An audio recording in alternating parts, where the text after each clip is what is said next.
Well, I've just come out actually to walk the dog because there was a slight break in the weather.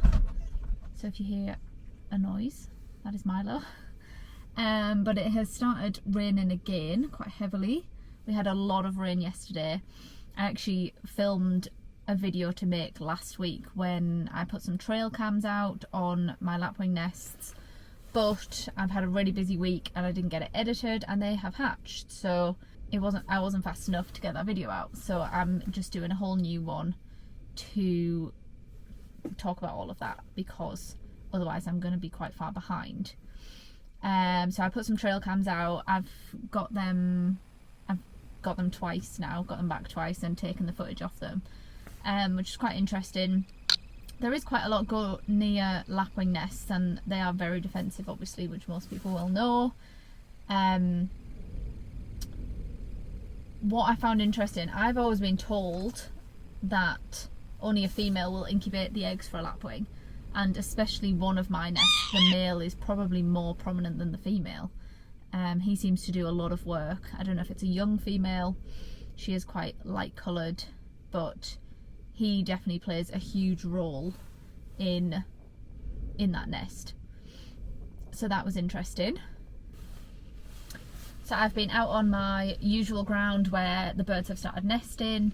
The lapwings have actually hatched, most of them, but we had horrendous weather yesterday where it poured down all day and it was sleeting and it was freezing cold. So a lot of those birds had 4 chicks yesterday and today they only have 2 or they have none. A lot of them have lost their chicks yesterday, which is not good. And also some hatched yesterday, so that they were never going to survive because they just hatched. So that's not great for them, and apparently this weather's meant to continue for up to 10 days. So that's not good for anything. I mean, the grouse will have probably hatched, or some of them will have by now. So that's not very positive. I have been on another bit of ground doing some gull predation. There was a farm, I had a lot of lambs predated, so I was down there checking that out.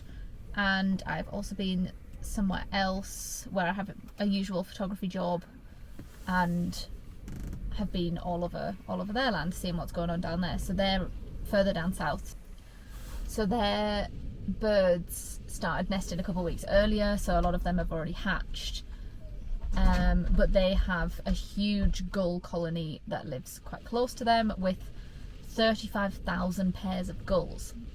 So there is a lot of gull predation in that area, which is very sad, and there's no way to control that. There's no way to stop them. I sat in my car and literally watched them just tracking back and forth across the same lines looking for chicks, and there was lapwing chicks and everything, and there's nothing you can do. You can't stop them, you can't control them, you can't protect the waders.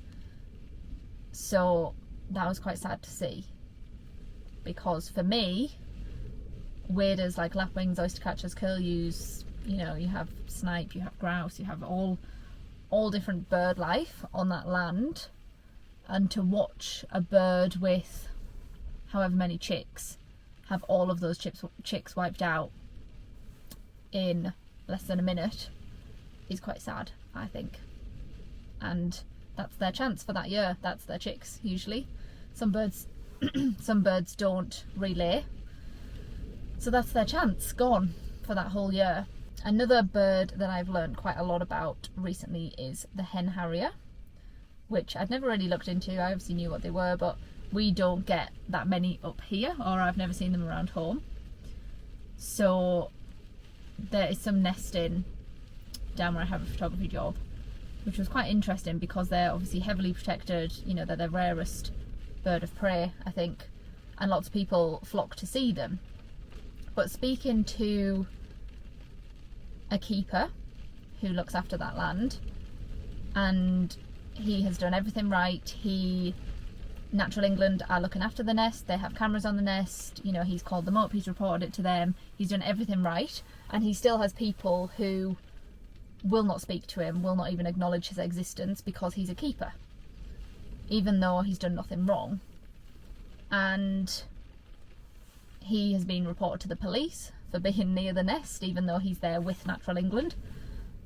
and he has to help with the nest because it's on their land. So they will help protect it, help, you know, make sure the birds have food and everything. So he's been reported to the police for that, and it kind of baffles me that you have these big organisations like Natural England, like RSPB, who have people and volunteers who work for them who hate keepers that badly, that they act like that. Because for me personally, keepers probably know the most knowledge about all of these birds, about their piece of land, about what is going on, what the landscape's like, what they can provide, what they can help with. They know all of that. That's their job. So for a big organisation like that to be against keepers is just madness to me. I feel like after the last week, in fact since I started this project last year and looking into all of these birds and all of these species, I feel like we as a human race fail them hugely. We try to protect them, but all of the big organisations just can't agree. They can't get on for many reasons. I actually feel like smaller organisations, like a lot of moorland groups, do a lot more for these birds and raise a lot more awareness. And even certain keepers on social media, they raise so much more awareness than any of these big groups, because they're out there every day, they're showing what's going on, they show what people do, they show what's happening with the wildlife. So I feel like they do a lot more for these species than any of these hugely funded groups. If the big groups like the RSPB, Natural England, the Game Wildlife Conservation Trust, you know, Countryside Alliance, all of the moorland groups, if they all got together in a room and actually agreed to help each other and not focus on who is anti-shooting and who is not, and actually just focus on the birds and the wildlife and what goes on the ground and the landscape and what needs doing, so much more would be achieved, instead of looking at the political side of things. If they actually just focused on what they are supposed to focus on, I think it would make a huge difference. And I also think a lot of people aren't aware what goes on, because a lot of people aren't out there. I'm not out there every single day in weather like this, but loads of people are, and they know exactly what's happening on their bit of ground. Why not use those people? Why not use the people who actually have the knowledge to help these species? Because everyone I've spoken to this year has noticed a decline in waders on their land. There's not many people that I've spoken to who have said, oh yeah, it looks like it's going to be a really good year. It looks like we've got a lot of birds this year. Everyone I've heard from has said they have noticed way less birds this year, which is very sad. And I have too, where I live. I think there's been less. And you can't change the weather, but you can change other things to help them. So that is my rant for this week.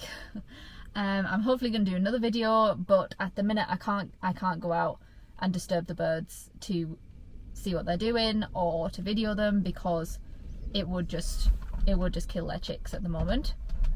They would just get wet and not survive. So it is not worth it for me to show you some film of some very wet chicks. So hopefully the weather will improve. Hopefully it won't go on for 10 more days. And if it does improve, then I'll be able to get back out. I've got a camera still on a nest at the minute, and I'm hoping to put another camera, which is at home, on a curlew nest. So hopefully we'll get some curlews hatching, because that would be amazing. And they are very hard to get close to. There's actually something hunting in front of me, but I can't see what it is because it's so rainy. So we will see.